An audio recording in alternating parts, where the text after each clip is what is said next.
So, when you think about building wealth, what's the first thing that pops into your head? For most of us, it's probably one of two things. The stock market, which can feel like a total roller coaster, or huge assets, like a house that costs, a small fortune. They just seem so out of reach. But what if the whole game changed? What if the core idea of wealth, I'm talking about actual ownership, was suddenly available to you for the price of your morning coffee? Okay, let's get into it. First things first, let's do a little thought experiment. When you picture a billionaire's fortune, what do you see? Sprawling mansions? A garage packed with supercars? Private jets? Yeah, that's what the movies show us. But believe me, that is just a tiny, tiny fraction of the real story. And this right here is where we bust that myth wide open. We're sort of trained to see wealth as just stuff. The yachts, the fancy art. But the reality? The place where the vast majority of that money actually lives is in productive assets. We're talking about ownership in the companies, both big and small, that are actually making things, providing services, and giving people jobs. And if you need a number to really hammer this point home, check this out. According to the firm WealthX, only about 2% of a typical billionaire's fortune is tied up in all those luxury goods. Just 2%. The other 98%? It's invested. It's out there working in the economy. So, the real question is, how exactly is that wealth being put to work? Well, that brings us into our first world of finance, the super high-stakes, high-impact world of the angel investor. This is where big money becomes a direct engine for creating what's next. So what exactly is an angel investor? It's a term we hear a lot, right? Well, simply put, it's a person who uses their own cash to fund a brand new, very early-stage startup. And they're not just giving out a loan, they are buying a piece of that company, an ownership stake, making a huge bet on its future. And the impact of this kind of investing, it is absolutely monumental. Just look at this timeline. We're talking about Ford, Apple, Amazon, Google. These companies are the cornerstones of our world today, and they all started as these risky, crazy ideas that most traditional banks wouldn't touch. They only came to life because an individual angel investor saw the potential and decided to write a check. This quote from Jason Calacanis, who was an early backer of Uber, just nails the mindset perfectly. Angel investing is not about playing it safe. It's about having the vision and, let's be honest, the guts to fund ideas that look completely crazy to just about everyone else. It's about funding the future long before it becomes obvious. Okay, so that's how the ultra-wealthy put their money to work. But let's bring it back down to earth for a minute. What about the financial reality that most of us are dealing with? Well, it's a completely different kind of battle, and it has a name: the lifestyle creep trap. So what is lifestyle creep? Oh, you know this one. It's that cycle where you get a raise at work, and then, almost like magic, your expenses rise right up to meet it. A slightly nicer car, or a bigger apartment, eating out a bit more. Instead of actually building wealth, your cost of living just expands. It's honestly the #1 reason why just earning more money doesn't automatically make you rich. And this quote from a Reddit discussion on finance just hits so close to home for so many people. It perfectly captures that feeling of being on a treadmill, right? Where even a really good income feels like it's just barely covering your lifestyle, with nothing left over to actually get ahead. This next little story really highlights the critical choice we all face. The world, even this person's boss, expected them to go out and buy a thing with that commission check. But they chose to buy an idea instead: financial security. Their boss laughed. But that right there, that is the fundamental shift in mindset from just consuming to actually owning. So how do you actually fight back? Well, that same community shared some amazing, practical advice. First, automate your savings. Get that money invested before you even see it. Second, budget by percentages, not fixed amounts. That way, when your income grows, so does your savings rate. Third, and this is a big one, reframe how you think about costs. How many hours of your life did you have to work to buy that thing? And finally, plan for the fun stuff. Actually, budgeting for splurges keeps you on track for the long haul. So we've got the billionaire strategy of ownership on one side and the everyday battle with lifestyle creep on the other. Now let's talk about how technology is finally building a bridge between these two worlds, letting you own not just stocks, but real pieces of the world around you. This is the new toolbox, and it's a complete game changer. Modern platforms have just smashed the old barriers to entry. You can start investing with $5. There are no minimums. You can get access to thousands of companies, and things like automated reinvesting just put your money to work without you lifting a finger. The gatekeepers are gone. This is where you can start building your very own portfolio of things. So let's just put these two paths to ownership side by side. On one hand, you have angel investing. It takes millions, it's super high risk, and it's a very hands-on job. On the other hand, you have fractional investing. It starts with pocket change, you can diversify easily, and it's completely passive. Yeah, the scale is wildly different, but the core action, buying a piece of a business or an asset, is exactly the same. And all of this leads us to the most important point of all. It is time to start thinking like an owner, because maybe for the first time in history, you truly can be one, no matter where you're starting from. This is really the secret that's been hiding in plain sight. It doesn't matter if it's an angel investor funding some wild new tech or you buying a $5 slice of a company you use every day. The underlying principle is identical. Real wealth is not measured by what you spend, it is measured by what you own. It's about having a real stake in the businesses that are actually building and shaping our world. So really, the only question left is the one that truly matters. The barriers have been torn down. The tools are right there in your pocket. Now that you finally can, what piece of the future do you want to own? Wow, that was something, right? But don't go anywhere, there's more coming, and it's gonna make you think in a whole new way. Quick reminder, if you like learning cool stuff without the fluff, subscribe now. You won't regret it. All right, welcome back to the Violet Vault. Let's get right into it. I want to talk about a financial strategy today that honestly used to be just for the super rich, the one percenters, but the game is changing. And this one strategy could be the most important move you ever make to protect your business, your assets, and your family's future. So let's unpack why the old way of doing things just doesn't cut it anymore. So let me ask you this, and I want you to really think about it. Are your personal assets at risk right now? If you're a small business owner, a freelancer, maybe you've got a growing side hustle. The answer is probably a terrifying yes. The reality is, we live in a world where lawsuits are more common than ever. The old safety nets we thought we had, well, they're starting to look pretty thin. You know, this right here is the situation for millions of people. Think about it. Your business, your car, your house, your savings account, they're all legally connected, all under your personal name or maybe a single simple LLC. Legal pros have a term for this. They call it being a sitting duck. It means one unlucky event, one client dispute, one car accident, one slip-up could create a domino effect that topples everything you've worked so hard to build. Your entire financial world is basically one big, easy target. Now, take a look at this. This really paints the picture. On the left, you've got the old way. It's one big, messy box where your business risks and your personal life are all jumbled together. Yeah, it seems simple, but man, is it risky. But now look at the right side. This is the smart way. This is the exact kind of structure the wealthy have been using for decades to build financial fortresses around their assets. It's called the micro-holding company model, and its power comes from one simple idea. Separation is protection. So, let's talk about this fortress solution. What is this thing really? It's the micro-holding company. And don't let the name intimidate you. It's basically a big league corporate strategy that's been perfectly tailored for entrepreneurs and small business owners like you and me. Okay, so let's break it down. A holding company is kind of like a parent company, but it doesn't actually do anything. It doesn't sell products, it doesn't have customers. Its only job is to own things. Think of it like a secure vault or a treasure chest. It holds all your most valuable, safe assets, your real estate, your investments, maybe your intellectual property. All the risky day-to-day stuff, that gets handled by separate companies, the subsidiaries. All right, now for the good stuff. How does this actually work to protect you? This isn't just some theory from a textbook. We're talking about building a real, tangible financial firewall between your business risks and your personal wealth. The entire magic of this strategy hinges on this one powerful legal idea, the corporate veil. You can think of it as an invisible wall that the law puts between a business and its owner.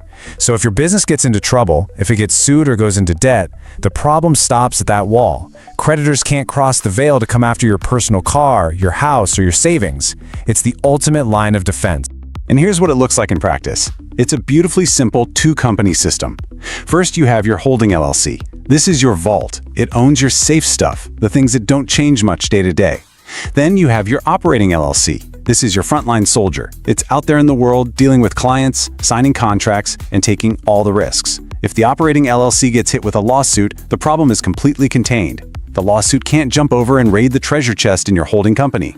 It's brilliant. But wait, it gets even better. This structure isn't just for playing defense. This is where it gets really, really smart.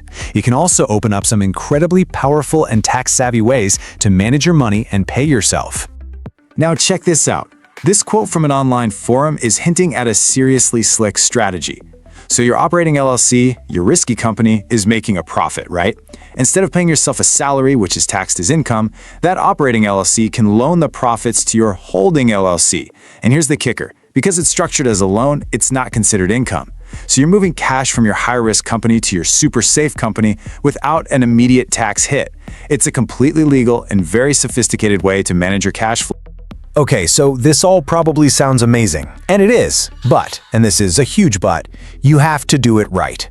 Setting this up is one thing, but where you build your fortress and how you maintain its walls, that is absolutely everything. If you mess up these details, the whole thing could be for nothing. Now, when people think about incorporating a business, the first name that pops into their head is usually Delaware. And you can see on this chart here from Kagunko Incorporated, it definitely has some advantages. But for what we're doing, building a small private fortress, Delaware isn't always the best choice.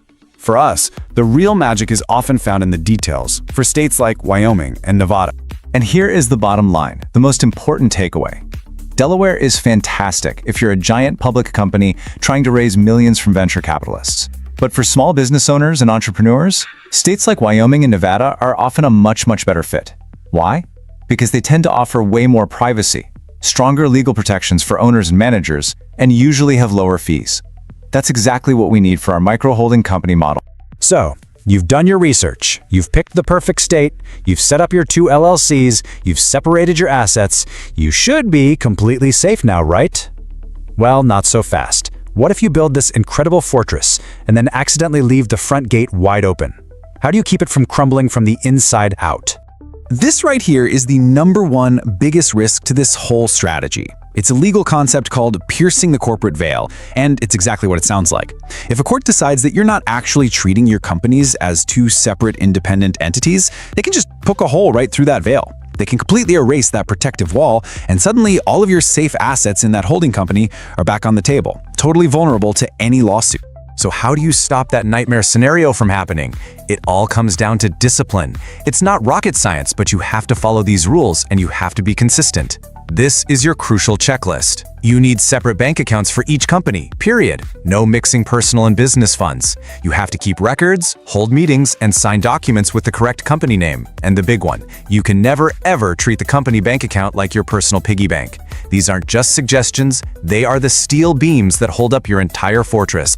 And that, my friends, is really the ultimate takeaway here. This structure isn't just a piece of paper you file and forget about. It's a living, breathing shield. When you build it correctly in the right place, and more importantly, when you use it correctly day in and day out, this micro-holding company gives you the exact same rock-solid protection that the wealthiest families in the world have been using for generations to protect and grow their fortunes.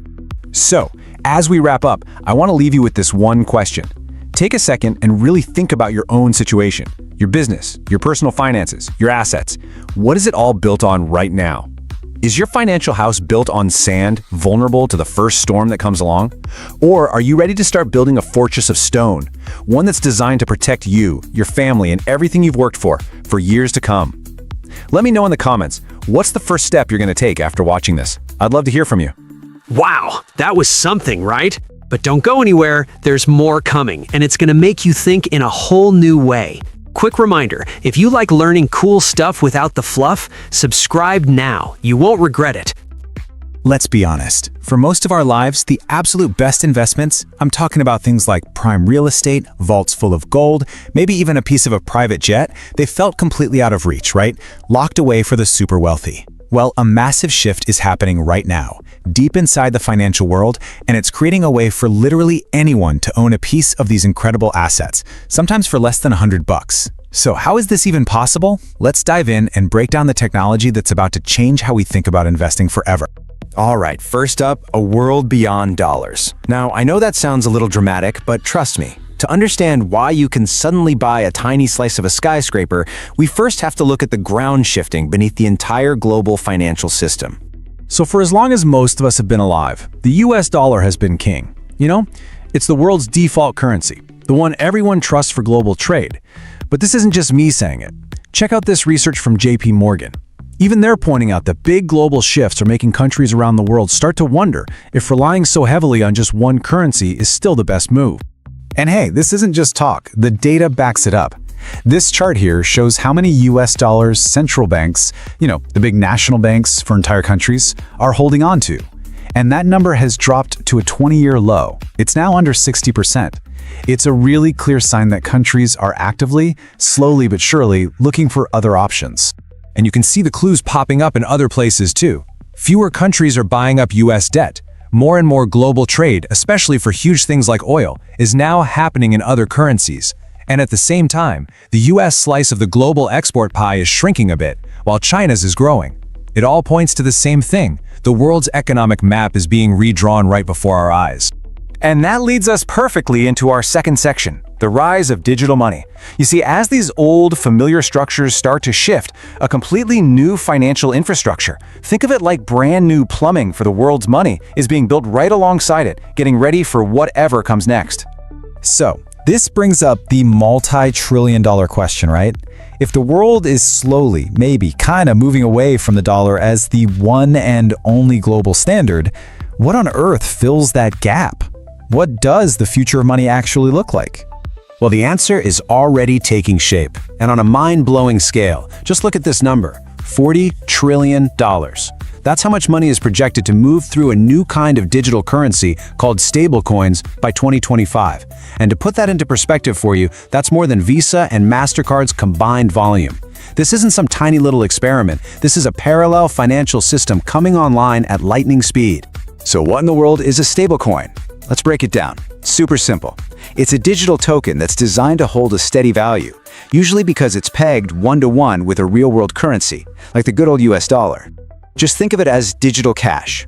It's the cash that flows through the new pipes of this digital financial system, and it acts as the perfect bridge between your traditional bank account and this new digital world. And the reason this is growing so fast becomes really obvious when you compare the old way of moving money to the new way. You know the drill with traditional finance, right?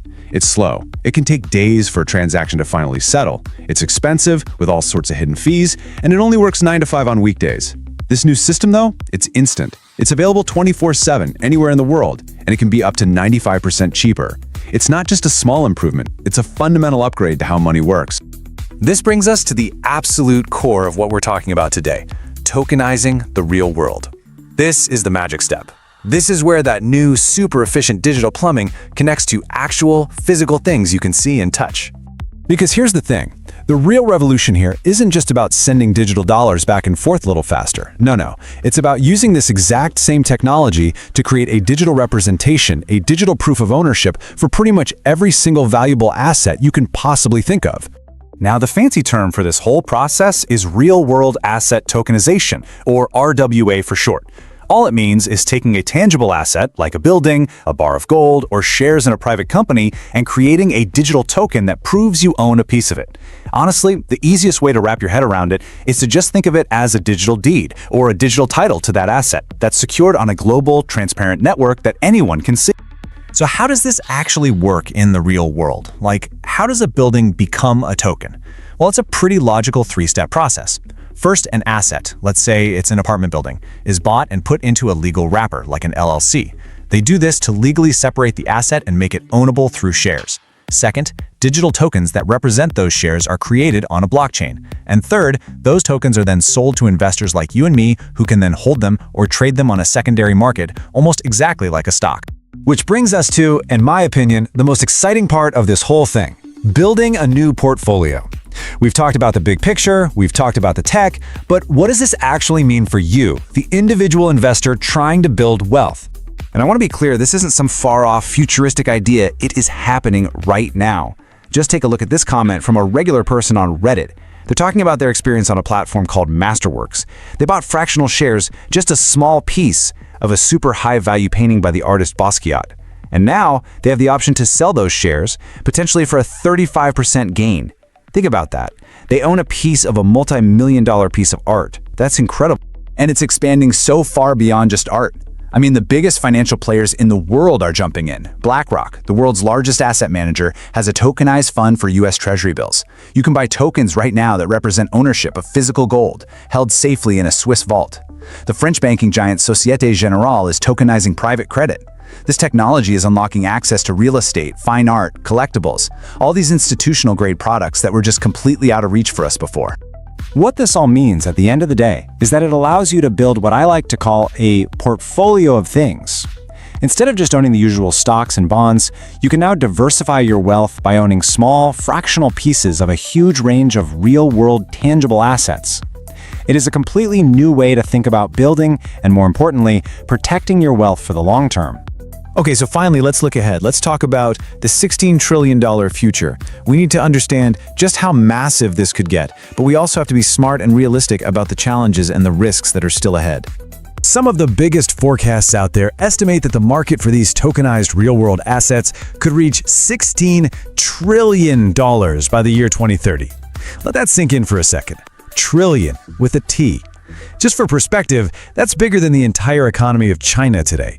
The potential scale of this transformation is it's hard to even comprehend. But of course, whenever you hear a number that big, it raises some really important questions. The first thing that pops into my head, and probably yours too, is, okay, a $16 trillion market sounds great, but is it safe? Is it legal? Is my ownership actually protected? These are the critical hurdles that the industry has to clear before this thing can really go mainstream. And these challenges, they're really significant. The regulations are still being written as we speak. The technology itself, the smart contracts, they have to be absolutely perfect and secure. One little bug in the code could be a total disaster. And you also have to really trust the company holding the actual asset. Is that gold bar or that expensive painting really in the vault they say it is? That's a huge one. And this complexity, it's a real hurdle. Right now, there's no single universal standard for what a token is. Instead, you have all these different types being built for different rules.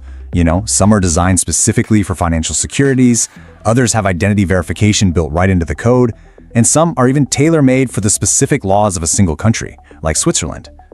Getting all of these different systems to talk to each other and work together globally, that is a massive challenge to solve. Which really leaves us with this final thought to chew on. We are entering an era where ownership of almost anything of value can be sliced up into tiny tradable digital pieces.